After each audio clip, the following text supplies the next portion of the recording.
Dobrý deň, zdravím na kanáli Baba Yaga Tarot. A dnes máme také zvláštne, krásne kartičky. Je to Victoria Frances Oracle Cards. Veľmi sa mi páčilo, tak som si ich kúpila. A našla som tam taký nový spôsob vykladania, čo som ešte predtým neskúšala. Takže môžeme si to vyskúšať. Dúfam, že sa vám to bude páčiť. No. Vybrala som dve klopky, urobila som dve klopky. Prvá je takéto srdiečko blízkavé.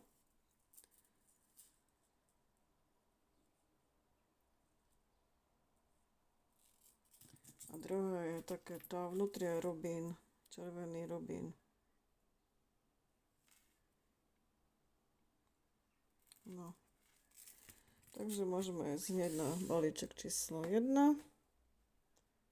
s takýmto srdcom.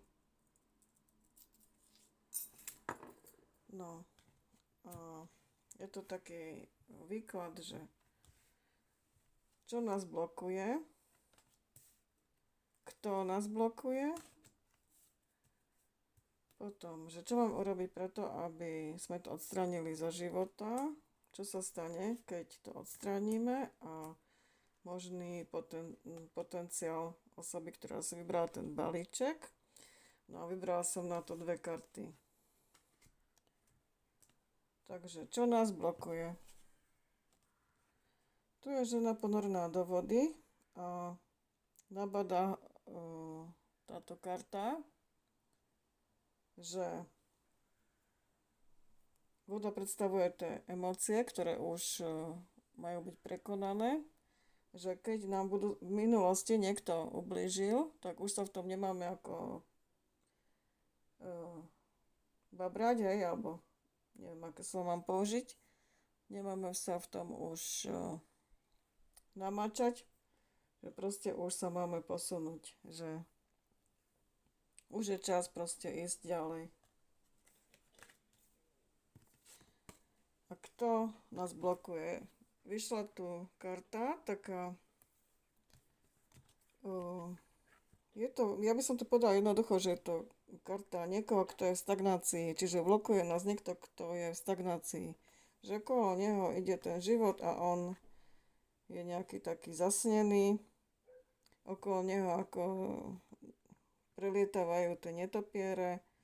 A on si to ako nevšimol, hej, že ako keby bol zastavený z toho reálneho života. No, tak možno niekoho takého máte v živote, kto vám spôsobil to aj vaše zastavenie, že si preliečujete tú minulosť. A čo máme urobiť, aby sme odstránili túto blokádu?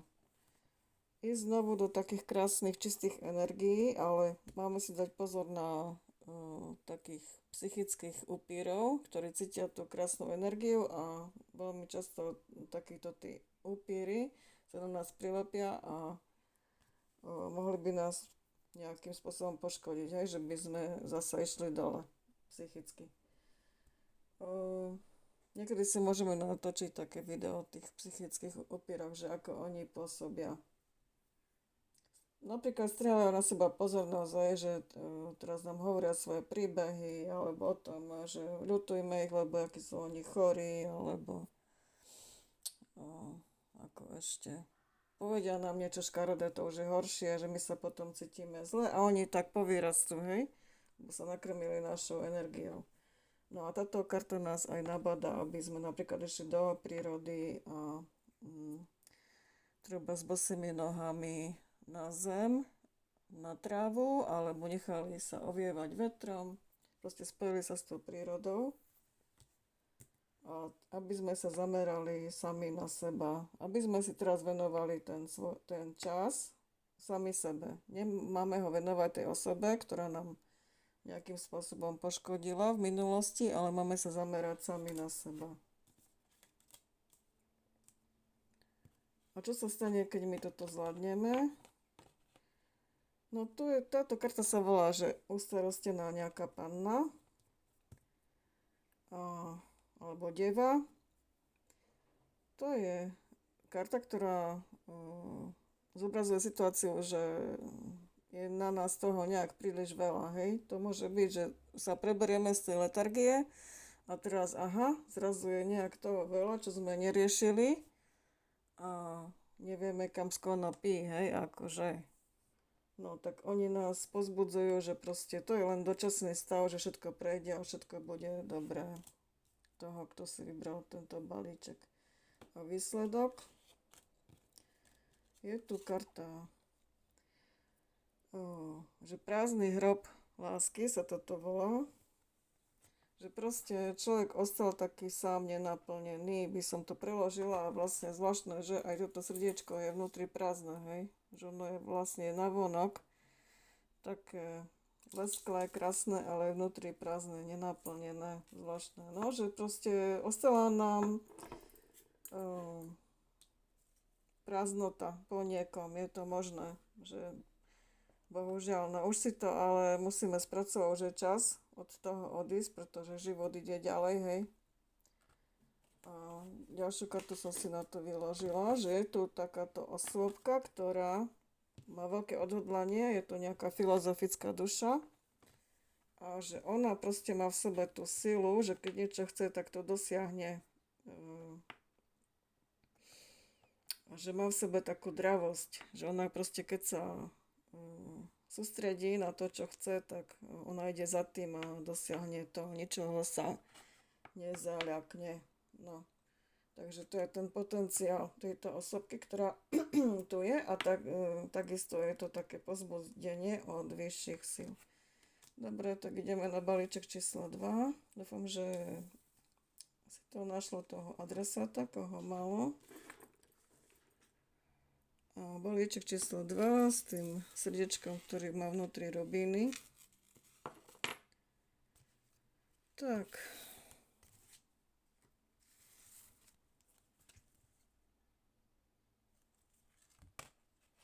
Tak toto má byť. Takže je tu opäť niekto, kto je v takej stagnácii, ako keby bol ponorený do stojatých vod. Takže treba sa čím skôr odtiaľ dostať, pretože tie stojaté vody zvyknú zapáchať, hej. Tak, že vlastne už stačilo. Toto nás blokuje, naša stagnácia. Že už sa treba pomaly, ale isto z tejto stagnácie dostať, hej. Že už sme si spracovali tiež nejaké ublíženie alebo niečo také. Je to veľmi podobné ako balíčku číslo 1.